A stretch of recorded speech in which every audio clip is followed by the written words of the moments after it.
They would like us to consider the possibility of meeting with some potential CEOs. Wow. I did not see that coming. Why? Am I too inexperienced in running a business? I didn't go to Harvard. My methods aren't by the book. I mean, isn't that how we got here? Really? I need adult supervision? Could we be doing better? We hit our 5-year goal in 9 months. Exactly. Jules, we can't keep up with our own success. You know that. You're an hour late to every meeting. We have a name for it. Jules Standard Time. And look, I get it. There's only so many hours in the day. We're all playing catch up. Our tech guys work until 2, 3 in the morning. Customer service is slammed. We're running out of inventory. We've got shipping issues and programming problems. And the bigger we get, the more complicated it's going to get. But isn't this what a startup is? What? Say it. What is everyone so worried about? That it's all going too fast and it could get away from us. Our investors just think that a seasoned CEO could take some things off your plate. That's all. Just free you up to do what you do great. You come up with the ideas and let somebody else make the trains run on time. But Cameron, this new person, they are going to want to do things their way. Technically be my boss. I mean, how can I do what I do if I have to report to someone else, run every idea I have by this person? And can you see that working? You know? Perhaps the most challenging part of being a founder of a company is dealing with growth. Anne Hathaway's character, Jules, in the 2015 film The Intern, grapples with the consequences of her company's growth and the struggle to let go of certain aspects of the business. Finding the right fit for any job is a challenge, one we've recently explored on this show. But finding the right fit for leadership roles in a small but growing company presents even more challenges. While Corey Harlock may not have Bobby DeNiro on speed dial to step in as your new CEO, he is absolutely prepared to help you find the right fit for your company's needs. This week on Next in Queue, we discuss common hiring mistakes and their impact, understanding fractional roles, when to hire at the executive level, navigating leadership challenges, understanding organizational structure, assessing company culture, and streamlining the hiring process. Let's get to it.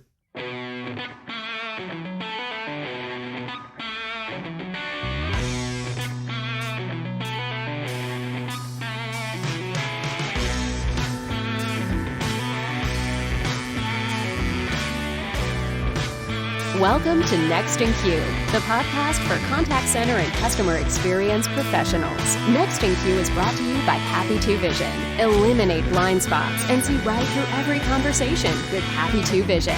Learn more at happitu.com. Now, here's your host, Rob Dwyer. Hey, welcome back to another episode of Next in Queue. Today, we got Corey Harlock, Next in Queue. How are you, Corey? I'm doing great, thanks.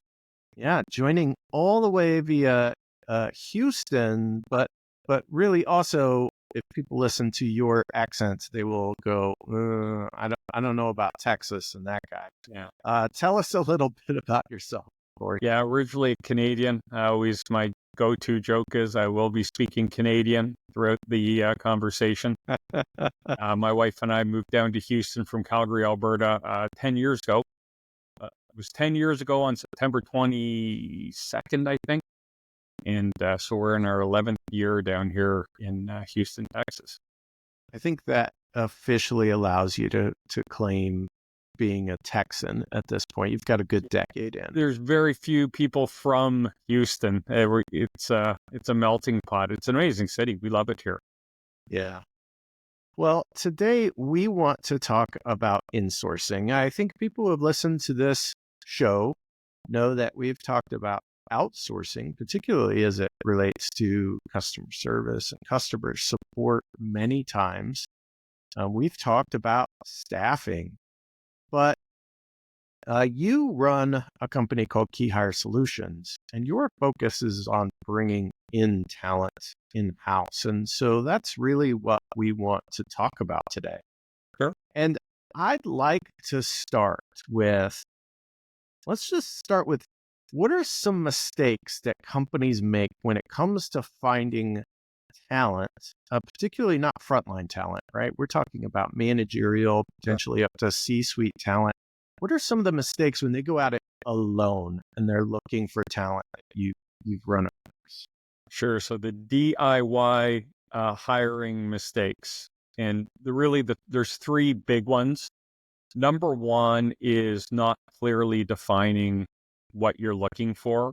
It's thinking, I think I know what I need. I'm going to go after this, and not having a full understanding of the way we break it down into three categories, not having a full understanding of the skill set you're looking for, the experience, not understanding how to match people in with your culture, especially if you're a small business. If you have 20 people and you bring one in, that's 5%. Yeah. That person can have an impact, positive or negative. And then the second mistake they make is hiring for today's needs, not future needs. And then that's the third piece that we look at, is something we call capacity. And the number three is not having a consistent or having an ad hoc hiring process. That's Canadian. Process is Canadian, process is American. And what I mean by that is making it up on the fly and not putting things in place to add a level of consistency and efficiency. So when you look at those three things, you think, I think I know what I need. Then you find someone who is good for today and not tomorrow. Then you throw together an ad hoc hiring process. The way we talk about things always is, you always want to maximize the probability of getting it right. And there are a number of steps you can take along the way to maximize those probabilities. But when you make the three mistakes I just listed, what you're really doing is maximizing the probability of hiring someone who either isn't a fit or is going to be a good fit until your business grows a little bit. Then they're out of their depth and you're wondering what happened and why they're not delivering anymore. I love that you just talked about hiring someone as a calculated risk, because you can go through all the right things and someone still not work out. And that can at times make you think, well, I don't need to go through this process because it didn't work out this time. But what you just explained is going through these different exercises, for instance, establishing a process, is about maximizing the probability of success, not about guaranteeing success, because it's never guaranteed. We're human beings. You can't guarantee human behavior. You can't guarantee circumstances, and we all go through it. We've all had points in our life and career where we weren't as good as we could have been because we had other stuff going on. And so shit happens. Yeah. And we can't plan for that. We're never going to bat 1,000 when it comes to hiring, but we want to maximize our batting average. And on average, business owners bat what a good professional baseball player bats, about 300, 1 in 3. That's kind of the standard, or the statistics that back that up. So think about this. And this is how I kind of talk to business owners all the time. If you have, say, an above average performer, someone who's really good in your company, and they come to you and say, I'm resigning. A company contacted me and they offered me $10,000 more to go join them. And you say, fine, go. I want you to think about what you're doing. So if they're in the top third of performers, the reality is you're probably going to have to hire 3 people over the next 12, 18, 24 months to find a person that's a match. So how much lost productivity, if they're in sales, whatever, the business is going to suffer because of that. you, Mr. or Mrs. Business Owner, are going to have to work more, longer, harder to make up for that lost productivity. Now, let's look at some odds. They're a high performer. They're in the top third of your performers. The probability that you're going to hire someone who's as strong as them and can come in and have an immediate impact is 1 in 3. So you're going to have to hire 3 people, and your chances every time are 1 in 3. Now, I'm not a statistician, but what I know is that's like 1 in 9. It's just over 10% of getting it right and having someone meet the standard that the old person had if we're not upgrading, if it was a high performer. And you're probably going to end up paying that person as much as the person who left for the same wage that you could have matched to keep the person. And then, so what that turns into a situation which we call rehire your own employees. Rather than going into the market and gambling, I just came back from Vegas, so I'm all hot on gambling, but rather than rolling the dice and gambling on the great unknown, if you have a known quantity in your business and they are a top performer, rehire them. Sit them down and say, look, we know if people are getting calls, it's not a mystery. There's no question. Are your employees getting contacted by other companies and offered jobs on a weekly basis? Yes, especially if they're really good. So if they're still there, that means they're loyal because they've had opportunities to leave. And so sit them down and say something like, I know you've been getting a lot of calls over the last 6-12 months to leave, and I appreciate your loyalty. And so what I want to do is make sure I can keep that loyalty and keep you on this team. So I want to know what it's going to take. What are you hearing on the market? And what do we need to do to level up to make sure you're just going to stay for another 2 years? And it could be, I want a $10,000 raise. You're going to have to look at that and say, okay, can I do that? It might be, I want another week PTO. Easy. It might be, I want one flex day. I want to work 1 day a week from home. And if they have a job that's flexible and allows them to do that. Now, if you have an environment where you're saying we are in the office Monday to Friday, no flex time, and we're rigid on our salary and all that, well, you're going to lose those. But if you're willing to manage the individual and meet them where their needs are, and you have a human conversation with them, you'll be shocked at how little they will ask for to stick around and not have to go through the pain of trying to get someone in who's as good as they are. There used to be a nasty stat about counteroffers, and counteroffers back in the day, it used to be, I think it was over 85% of people who accept a counteroffer cease to continue working in that job within 6 months, whether by their choice or the employer's choice. So counteroffers used to be the kiss of death. I think that's changed. And if, as a business owner, you can get out of your own way and tap into some humility and be able to say to people, you're super valuable. I really want to keep you I know I can't keep you forever, but I want to keep you as long as I can. And there's going to come a point where I won't be able to afford you and someone's going to come calling, and I will absolutely help you with that transition. But I don't know, like, we might have a 2-year window here. So how can I keep you for the next 2 years?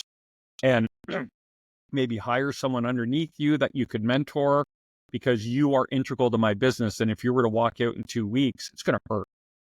Yeah. What employee wouldn't be ecstatic to hear a message like that? Yeah, especially if it's proactively delivered, right? That's the kind Or of they get an message offer and come to you. Yeah, where you know, okay, I really am valued here, and I don't have to wait for someone else to make that offer. I know what's happening here. You touched on, Rob, just one other thing. The other thing they might say is, I don't feel like I'm using all my skills. I want to be involved in more aspects of the business. And you say, great, what do you want to get involved in?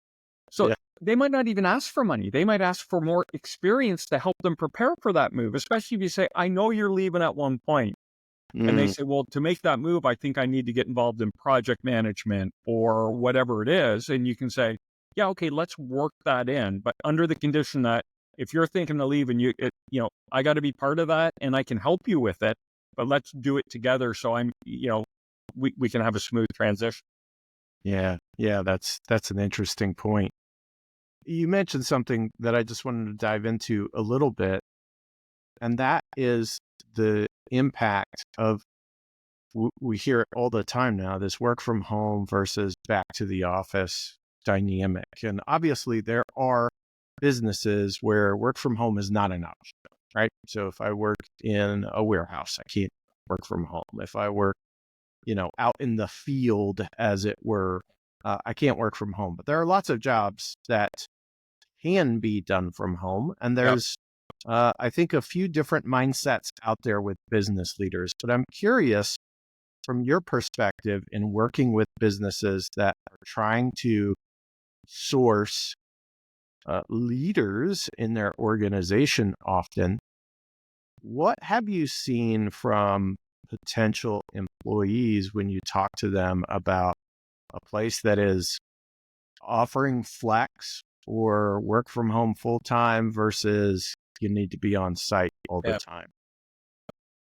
So I think a couple of definitions might help. And the way I look at it is flexible and inflexible jobs. So you're right. If you work in a warehouse and you're an order picker, you're standing at a CNC machine, that's an inflexible job. You can't do that from home. But within that business, there's sales, there's marketing, there's administration, which could be done from home. And those would be the flexible role.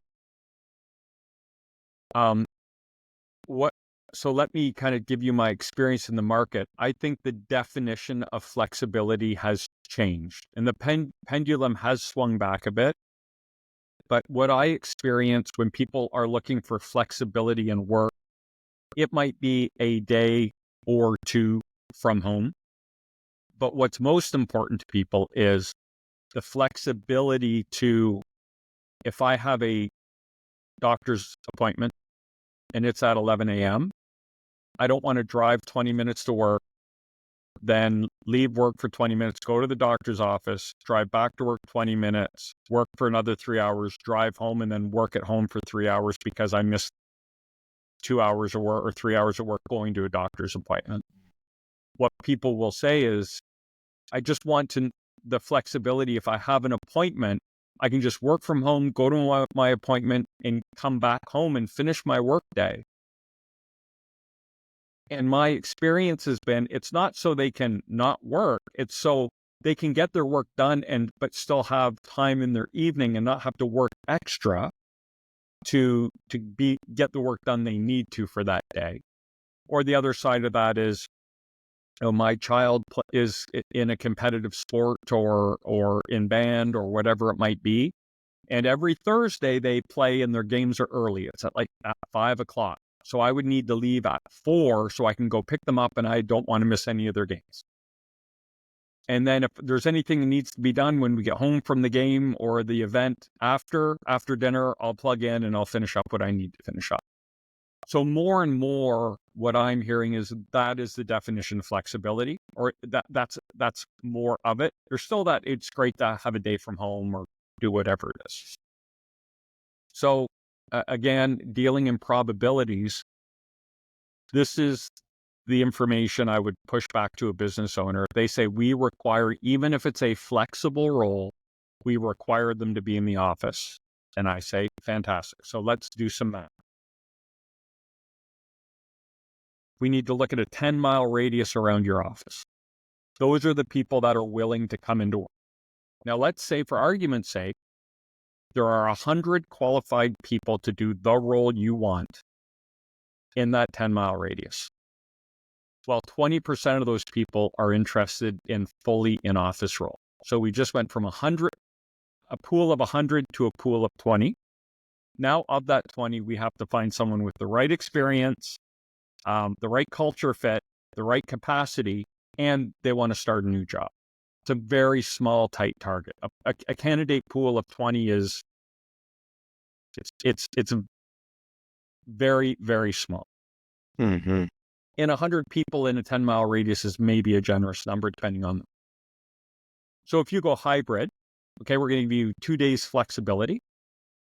Now that radius might stretch to 20 miles, because if I only have to drive to work 3 days a week and I have that flexibility, I might be willing to travel more in my car on those days. So let's say it's a 20-mile radius, and that number goes from 100 to 400. But now 80% of that 400 will be interested in the role, because 20% of people out there want full remote. About 40 or 60% of people are looking for hybrid. Then there's a 20% of people that went in office, and that remote schedule would be interesting to them too. So now we have 80% of 400, 320 people in our candidate pool to draw from. It's a much bigger pool than 20. Yeah. So let's say now we have a remote. And let's use Houston, for example. It's 100% remote, and I have 2 or 3 clients that have remote businesses, but they want people in the city. That's great. So we have now within Houston, instead of a 100 person candidate pool or a 400 person candidate pool, now we have a thousands of people candidate pool, and 80% of that huge pool are interested in full remote. The people that are looking for hybrid and the people that are looking for full remote. The people that want in office won't be interested. So it's a numbers game, just like building your sales or making enough calls, you get the business, all that stuff. Every business owner is allowed to say, here's what I want and here's what I'm going to pay. You can make up whatever you want, but the market will correct you very quickly. Yeah. And you can go back to a business, and I do all the pre-work. I've been in the market enough, and I can say, it's not going to work. We won't, you're not going to find the person you're looking for. So we have 2 options. You can either lower your expectations, or we can increase the package to make it more attractive. But the way you have it, you're trying to split the baby here, and we're not going to find what you want. You won't be happy, and we're not going to have the impact you want. So let's adjust expectations and say, we're really getting someone who we're hiring more for potential than experience, and the ROI on them is going to be 2 years, and you're going to have to train them, and you're going to have to go through growing pains. Or we can adjust the package up and get the experience you need to get that short ROI and the immediate impact. But playing in the middle, a lot of people kind of think, well, if we stay in the mid-range, we should find the person we're looking for. And mid-range is a scary place to be. Yeah, absolutely. It also strikes me, and I know this will resonate with you being in Houston, there are times, particularly when you've got a lot of flexible jobs, where people are not going to be able to work because of severe weather events. And if you've got everyone in that 10-mile radius, they may all be impacted by those same events. Whereas if you've got people a little bit more spread out, yeah, it may be harder for everyone to get together, but when those severe weather events occur, it doesn't have the same impact on my business operation. Yeah, some people are still up and running, right? And kind of reaching out to clients or whatever, saying, hey, here's what's going on. We're going to be with you. I know. So yeah, you have that communication. That's an interesting point. I'd never thought of that. Yeah. I want to explore something else. I feel like I hear fractional roles, particularly in the C-suite, as being like the new hotness. So help us understand, what is a fractional role, and what are some of the advantages and drawbacks that you've seen related to it? Yeah, it's a great question. So fractional is, as it would apply to a small business, they probably can't afford a full-time CFO, but they need that experience, maybe someone who can look at their financials, help them with an acquisition, help them with sale of assets, help them with something, going to the bank to get a bank loan or a line of credit, which would fall under treasury. So they might not have that expertise in the building, but they can't afford, or nor do they really have a need to bring someone in full time. So fractional is, I guess the easiest way to explain it is, you would get a fraction of that person's time. They would give you 10%, 20%, whatever that agreement is. And it's never in terms of percentage of time, but they would outline the scope of the duties that they would perform for you, kind of give you an idea of how many hours a week they think that would take and what those objectives are. What are you trying to do? And then you would pay them that agreed amount, which would be a fraction of what it would cost to bring in someone on a full-time basis. The advantages are you get a level of expertise into your business in whatever area it could be. It could be CFO, it could be that finance piece, it could be human capital when it comes to me. It could be an operations director who is, really educated in lean management or Six Sigma to help make your operation more effective. It could be a fractional director of sales who's just working with your sales team to get them aligned and focused. You're getting a level of expertise from these people that isn't otherwise available to you or within your four walls. They're professional. It's in their best interest. It's in my best interest for you to be successful because I want to keep working with you and I want you to tell all your friends about me. And if I don't do that, you're going to say, stay away from this guy, not let me tell you about a guy who you should be talking to. So it's in our best interest to do the best job we can. Plus, I think with the fractional crew too, there's a level of passion there that they love doing what they do. And they're really good at what they do, and they really do want to help. The challenge is it's the communication piece. Is the business owner ready to hear the message? Is the fractional professional delivering the right message? So there's often that kind of feeling out process, but those would be the pros. The cons are probably really well aligned with that. They deliver a scope of work. So if you kind of come and say, hey, I need help with this too, they might say, okay, well, that's not what we talked about. And that's going to take more of my time. So sometimes the bill can maybe creep up in terms of services. But I think most fractional people are really professional and would either say, okay, well, let's talk about that. Can we afford to do that? Am I really the right person? The other side of fractional that I have seen, people will scope creep and take on things that aren't within their area of expertise because they're already there. And you can become pretty protective of your clients because like, and trust them and you want the best for them. And it might be easier just to say, well, I can do that. It's not what I do, but I can do it for you rather than bringing someone else in and maybe taking money out of the budget that might otherwise go to you, or now you have to split your attention of that business owner with someone else, or they might come in and say something that's contradictive to your beliefs or the way you do things. So that's the other side of it. Sometimes these fractional people can get really protective of their clients. Of course, I'm going to say this, but it's true. I'm not. I do human capital. And when my business owners come to me and say, hey, what about this? What about that? I have some really good relationships with some really amazing people that I trust. And we have done lots of work together. And I have no problem saying, yep, I have someone who can do that. I'm not the person. I could probably do it, but it's not going to be great. And I'm focused over here. So let me put you in contact with someone that I know would be great for you. But I think that would be some of the drawbacks. So speaking of hiring people, whether it's fractional or full-time, obviously a lot of small business owners start off maybe solo, or maybe it's a partnership, and they may bring on people here and there to help with certain aspects of the business. But is there something that sticks up as a flag that says, hey, now's the time for you to look at hiring someone maybe at that executive level, whether it's C-suite or just below that? Sure. What's that key indicator for a business owner to say, I should probably get some? Yeah, and that is a great question. When someone starts a business, they hire their neighbor, they hire their neighbor's cousins, they hire their friends. And that's the exact right way to start a business. That's how you do it.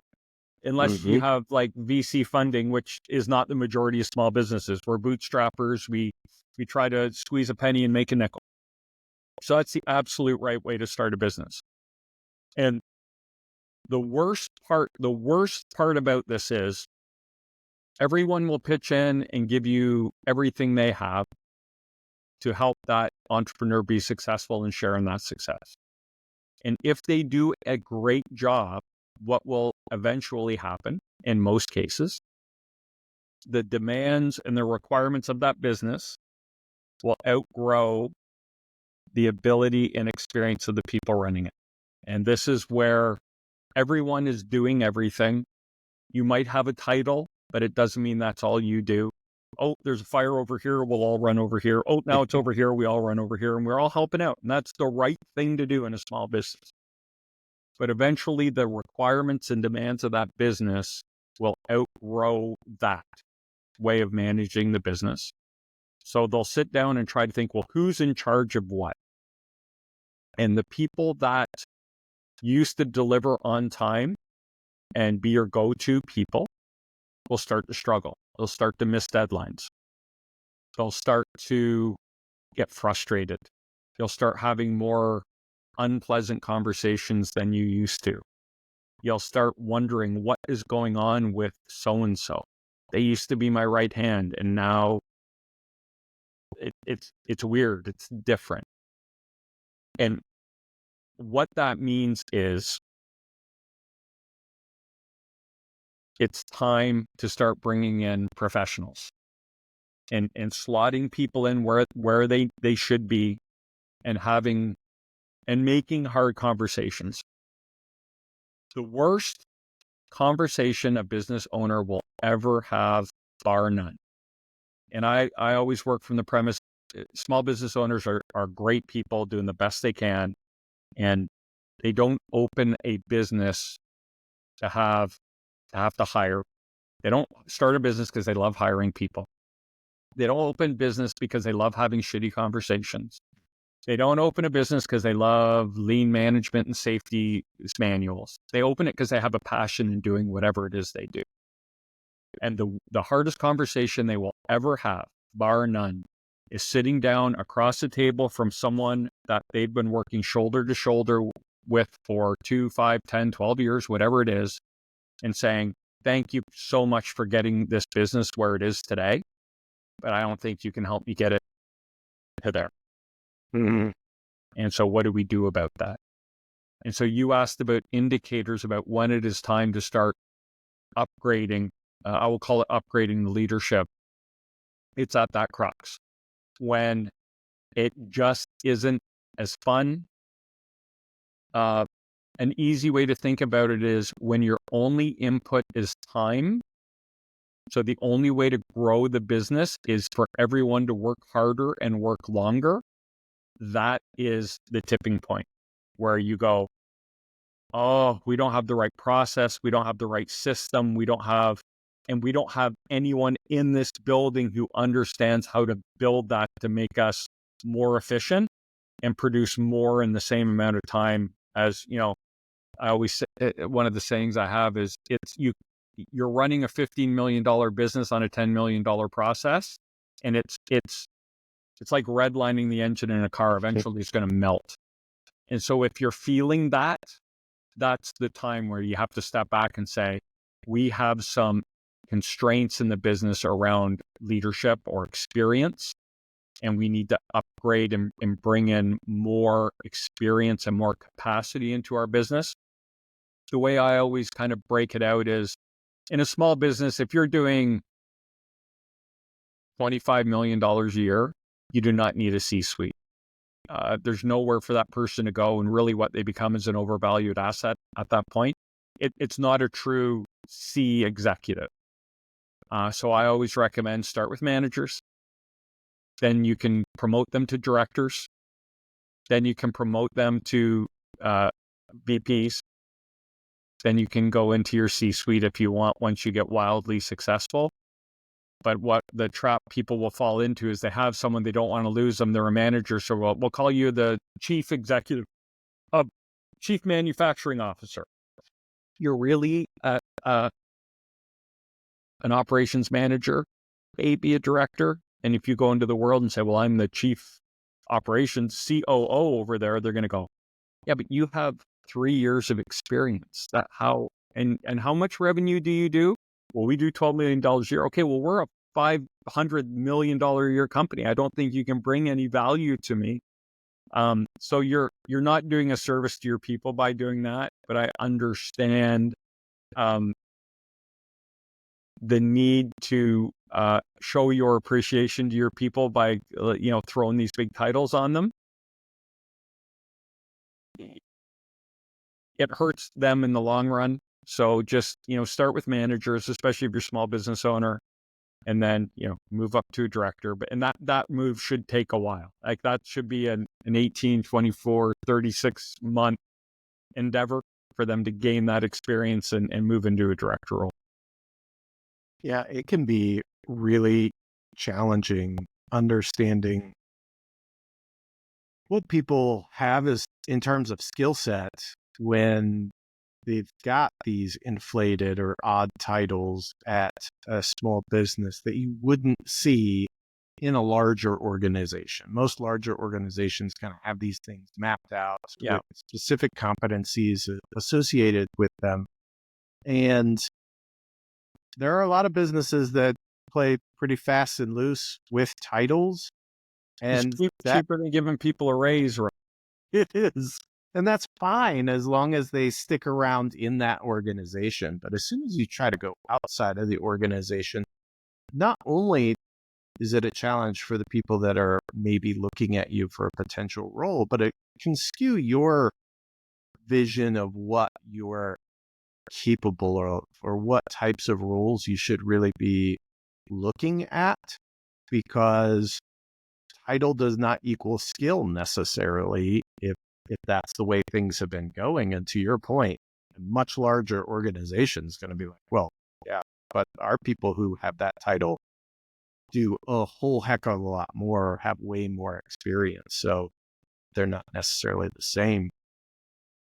Speaking of playing fast and loose, I want to talk about, in your experience, what kind of red flags do you see when going into an organization where either you just say, you know what, I'm probably not the right fit for you to help you find what you're looking for, or we need to take a step back before we identify a particular person or persons to help your business and really focus on some of the company culture? Because you talked about culture fit being one of those really one of those 3 keys, but have you walked into a business before and gone, I'm not going to find you the right person because your culture here is just a disaster to start with, so maybe we got to start there?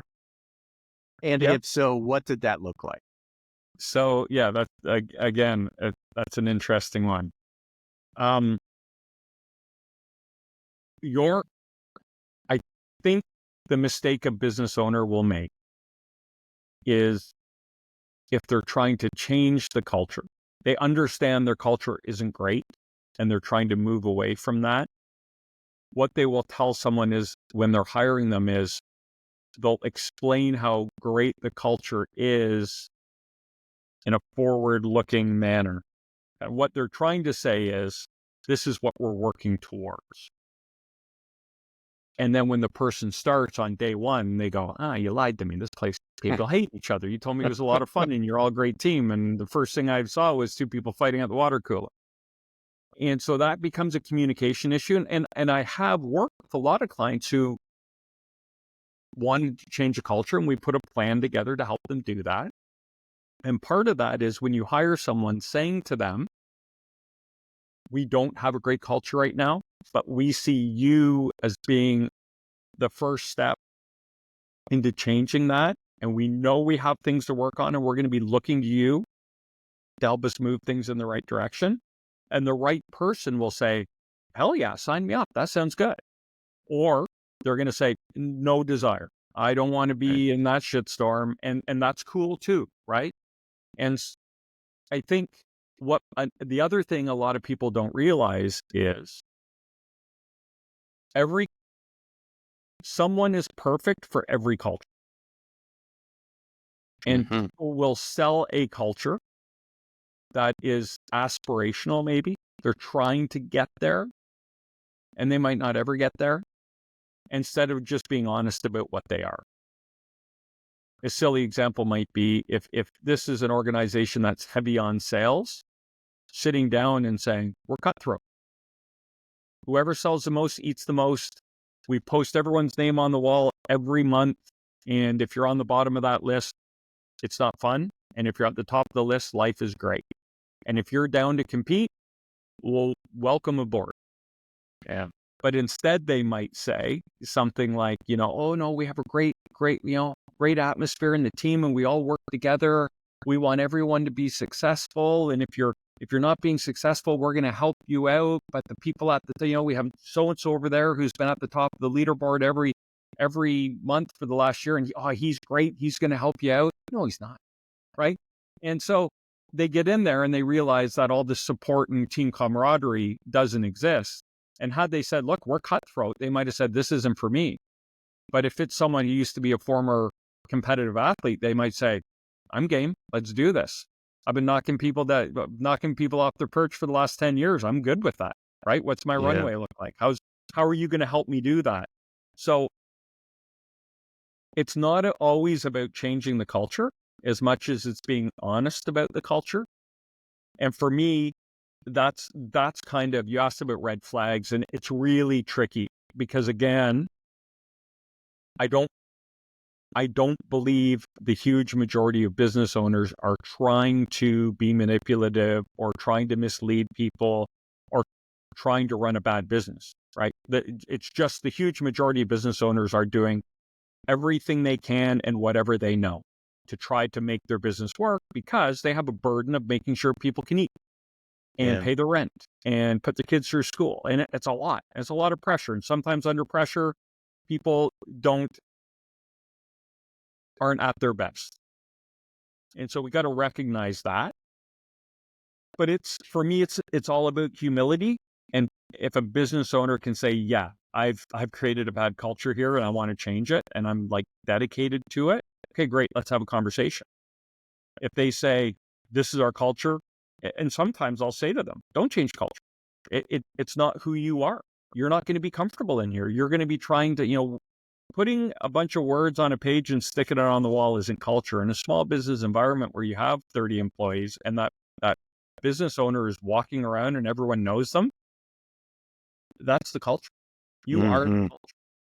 And so be honest about it and embrace it and utilize that. And you'll either have people say, finally, we're telling the truth around here. This is great. Or you have people say, I'm not comfortable in this, and they might leave. I think you'll be surprised how few people, because if people have been there long term, they're probably thriving in the culture that you want to change. I don't know.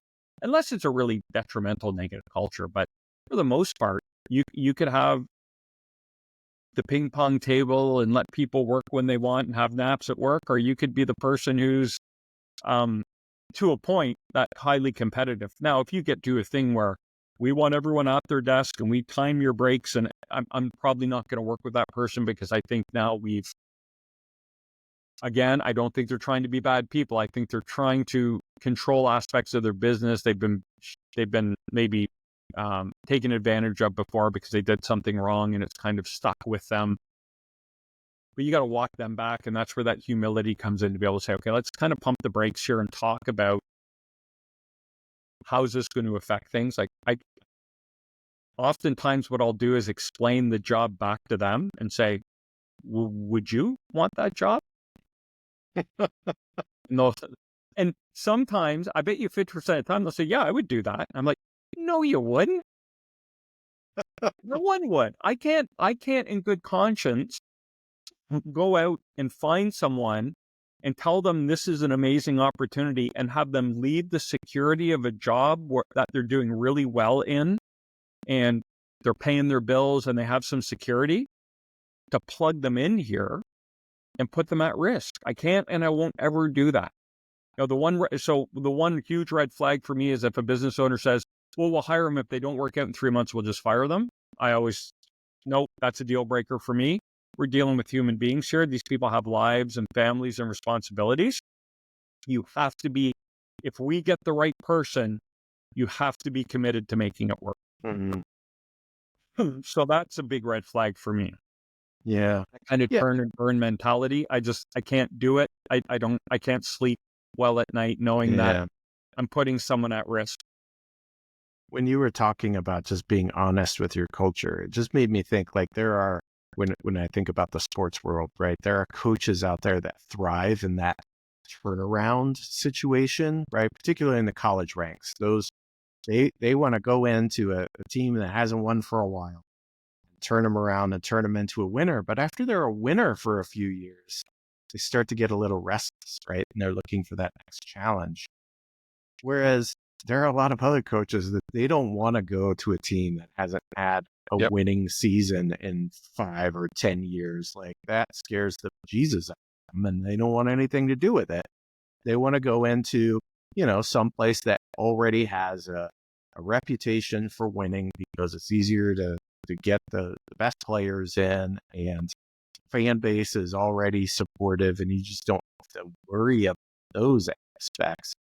And I think, to your point, those are two very different people, but they both have a home. They just have to figure out where that is.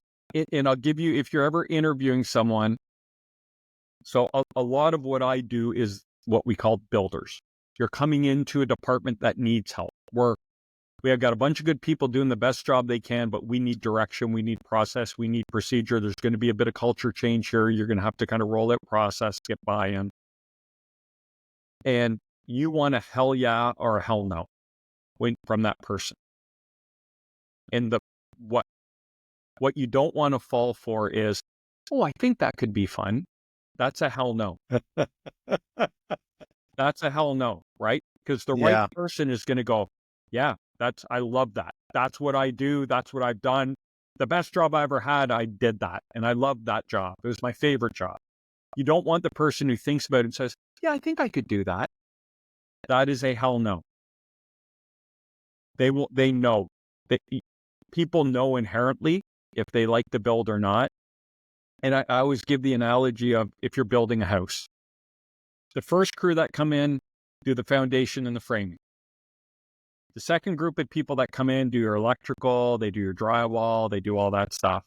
The final crew that comes in is the finishing crew. They do your baseboards, your rails, your countertops, your cupboards, all that good stuff. Finishing crew doesn't do foundation. Foundation crew doesn't do electrical and plumbing, and the electrical and plumbers don't do the finishing work. None of them do, want to do, can do, desire to do each other's work. They're all very specialized in what they do. Guys that pour concrete and frame houses are very specialized. The guys that do your baseboards and countertops, they're very specialized. Electricians and plumbers are very specialized. Drywallers, those guys are super specialized. Tilers. So you have to understand what phase of building your business is in and get that right person. And for me, it's builders and maintainers. Do you want to go to an environment that is pretty sound and having good results and just make small adjustments as you go to maximize what you can get out of that team and that department? Or do you want to go into scorched earth and build it from the ground up? Or do you want to go into a business where we have good people doing the best we can, but we got to roll out process, procedure, and get some buy-in? And those are kind of the three layers that you're working in. And having someone clearly understand that and asking them, does that excite you? And having them think and go, I think it could. It sounds fun. That's not the answer. What you want to hear is, yeah, I've done that before and I love doing that. Yeah, no, that's great, Corey. I want to, not everyone is going to look to you, whether or not they should. Some people are going to go the DIY route to hiring, and maybe that's just where they are at the moment. But if it works for you, it works for you. I want to know if you could give them one tip to just help them along that process. One pro tip from Corey or one lesson learned that you're like, Sure. if I could just get everyone to do this, their lives would be easier, and maybe it might make my life easier. Come to me as well. What's that? What's that one pro tip? So it's going to be it's a bit of a big one because it's about process. So the hiring process should be set in stone. And what I mean by that is in your company, you should have a champion, hiring champion, who knows your business. First of all, clearly define the role, hire for capacity, and then create the process. So the process should be your champion is the person who every resume goes to. Or if the owner wants to screen them out, no, here are the people I want you to reach out to. That champion should reach out to all those people, and they should have a scorecard. And it should be a 15-minute pre-screen. And the purpose of that pre-screen is, do you have what we need? So they should be checking off things as they go. And if that person has 80% or more of what they need, they should move them along. If they don't have more than 80%, tell them right there, I don't see this being a good fit. Thank you for your time. Maybe in the future, let's keep in touch. And stop the process with them. Don't waste another second on them. So here's where it gets really interesting. If that champion who knows the business very well and understands what good people in the business look like, thinks this is going to be a good person in your business, the next step should be the biggest interview. So they should say, hey, I've really enjoyed this conversation. I want you to come in. So say we're hiring someone to be a supervisor in the manufacturing facility. Do you have time to do a video interview with our director of operations? An hour video interview. Now, if that director of operations likes a person, he's going to invite them in on site, give them a tour, and have them meet some stakeholders. The same stakeholders for every. So you're going to have your team, you're going to have your champion, you're going to have your hiring manager, and then you're going to have all the stakeholders that are going to meet that person. The philosophy being, the way most people do it is, someone from that department calls and says, oh, this is great. Come in for an interview. They talk to people. They spend, 3, 6, 8 man hours talking to the individual. They go home. Then the director of operations says, come on in, let's talk. He spends an hour with them, walks out and says, yeah, no, we're not going to hire that person. We've just wasted 6, 8, 10 man hours to get a no. If you put the hiring manager first and he says no, you've wasted 1 hour and a 15-minute pre-screen. All of the stakeholders that are doing jobs are still doing their job. They haven't wasted a second, right? Now think of the message. The previous way where they go through all the stakeholders and then to the hiring manager, that becomes a numbers game. Let's just interview a bunch of people and throw them over there, and hopefully that person will say yes to some of them.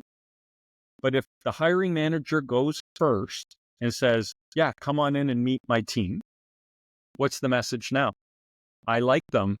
You guys are free to hire that person. Yeah. Right? And so this is how you save time. The traditional way of hiring, if you had a process in your business where 80 to 90% of time spent was wasted time, what would you do with that process? Change it right away. Or you'd have a real hard look at it, at minimum, right? And that's what posting jobs online and screening resumes looks like. You spend more time screening people out of the process than you do screening them in. So that's why I would say have your hiring manager. No. Yes. The yes people, that champion is just doing pre-screens. Bang, bang, bang, bang. Going back to the hiring manager. Here are the people. Here are their scorecards. Here's why I scored them the way I did. They meet the key experiences we need, and the nice to haves, they have some of it they don't have. Then you schedule that meeting. Then you do stakeholders. It's a much more effective and efficient process, and it will improve your hiring you won't be able to measure how much better your hiring will be, because when you include different people in the process, if 3 people interview candidate A and 3 different people interview candidate B, and you sit down to debrief, you're not talking about the same things. You haven't asked the same questions. I might be talking about how they do this, and you might be talking about how they do that, and it doesn't matter now. We have no baseline, but if you have the same people talk to every person, when you sit down to debrief, you have that baseline where they can go, okay, well, whether I like this person, here's what I didn't like. Oh, I got that too. Boom, boom, boom. So we're all dialed in. Each person should be asking the same questions in the same order, and they should be able to clearly articulate when you sit down, we're all talking about the same things, and it's all the stuff on the scorecard. Yeah, I love that. Well, Corey, if someone wanted to reach out to you because maybe they need some help, what's the best way for them to do that? Cool. So they can go to the website, which is Keyhire, one word, Keyhire at keyhire.solutions. There's no .com, it's .solutions. So keyhire.pointsolutions.com, or no, not .com, keyhire.solutions. And on there, they'll be able to sign up for a consultation. We're help first. I'm happy to talk to people and give away advice. They can go try it themselves. We don't try to sell. There's no weirdness. We just want to have a conversation and chat with you. They can connect with me on my LinkedIn profile, Corey Harlock. That's a great way. Or they could call me at 832-807-9583. I'm happy to talk to anyone. Well, there you got it. Hey, we will have the website down in the show notes. We will have Corey's LinkedIn down in the show notes. So feel free to send him a connection request. Yeah. Corey, I can't thank you enough for being on Next in Queue today. Thank you. It's my pleasure. I've enjoyed it. Thank you.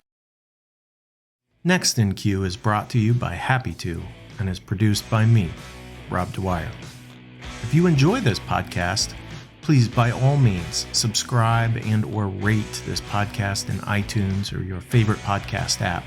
But more importantly, please tell just one person about this podcast. Word of mouth is the best way for people to discover new content. As always, thanks for listening.